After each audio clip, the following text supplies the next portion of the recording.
ఏడో మైల్ దగ్గర సాయిబాబా స్తూపం దగ్గరకు వచ్చా.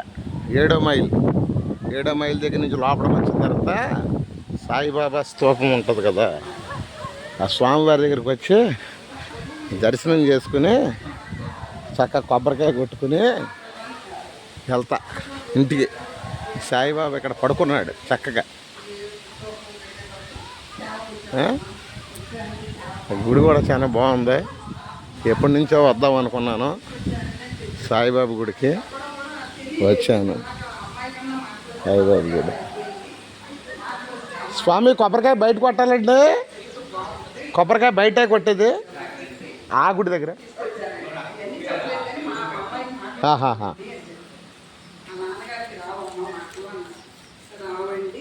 స్తూపం మరి తీసుకొచ్చారండి అన్న. గురువు గారు ఏమన్నారంటే తల మీద చేయబెట్టి మా పాపకి, అమ్మ ఒక 5 యజ్ఞాలు తీసుకెళ్ళమ్మా, బాబా వారు చూసుకుంటారమ్మా. అలాగే గార్లమ్మడి ఒకటి, అల్లకోట ఒకటి, జంగారెడ్డి ఒకటి, ఇక్కడ ఒకటి, ఇంకోటి ఎక్కడ 5 యజ్ఞాలు తీసుకెళ్ళాను. వెళ్తూ నెమ్మది పోయాను. 5 తీసుకెళ్ళి 5 యజ్ఞాలకు వెళ్ళేటప్పటికి మా అమ్మాయి ప్రదక్షిణాలు చేయాలి, ప్రదక్షిణాలు చేస్తాం. కనీసం 3 అన్నా చేస్తే మంచిది అని స్వామివారి దగ్గర ప్రదక్షిణాలు చేసి. నాకు రాకపోతే రాకపోయింది చదువు, కానీ ఏదో రకంగా అప్పట్లో గురువు గారి కనపడ్డాక అప్పుడు పుస్తకాలు ప్రింట్ ఇచ్చేవాళ్ళు, కానీ అప్పుడు పుస్తకాలు ఇచ్చేవాళ్ళు. ఫోటో పెడితే మన పేరు పెడితే శ్రీ సాయి పుస్తకాలు వచ్చాయి అన్నమాట. సాయిబాబా స్తూపం అంటే దీంట్లో అప్పట్లోనే 1,000 పుస్తకాలు వేసి, ఒక కోటి పుస్తకాలు వేసి ఈ స్తూపం నిర్మించారు.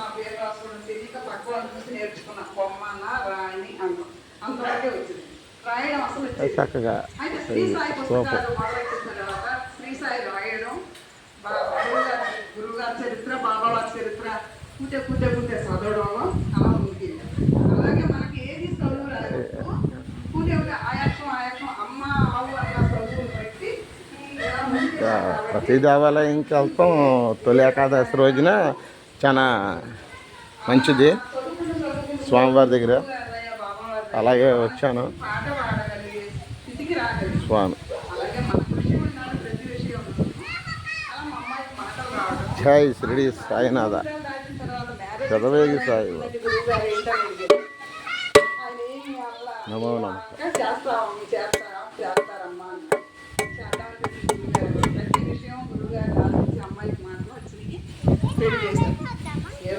గుడిలో లోపలికి వెళ్తున్నాను చక్కగా దర్శనానికి, స్వామివారి దర్శనానికి.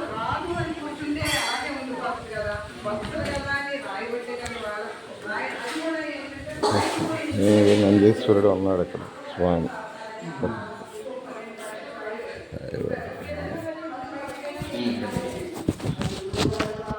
కామరకోట అండి. స్వామివారిని ఎప్పటికాడి నుంచో చూద్దాం అనుకున్నాను. మహానుభావుడు ఇవాళకి దర్శనం ఇచ్చాడు నాకు. చక్కగా చూస్తానికి వచ్చాను. స్వామివారి దర్శనం, దివ్యమంగళ స్వరూపం దర్శనం అయ్యింది నాకు. చాలా సంతోషం. అలాగేనండి. ఈ కొబ్బరి అక్కడ పెట్టండి. సరే ఇక్కడ చూపించి అక్కడ పెట్టండి. అదేనండి.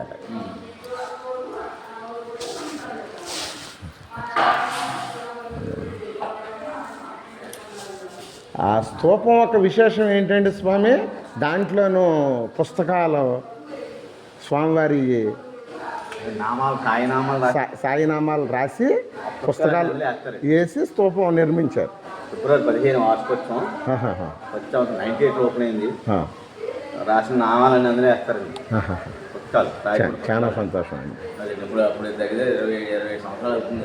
27 సంవత్సరాలు స్వామివారి అదృష్టం నాకు ఇప్పుడు కలిగిందండి.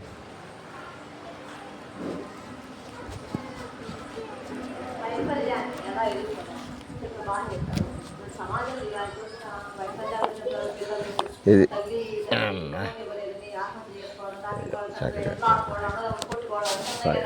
నమో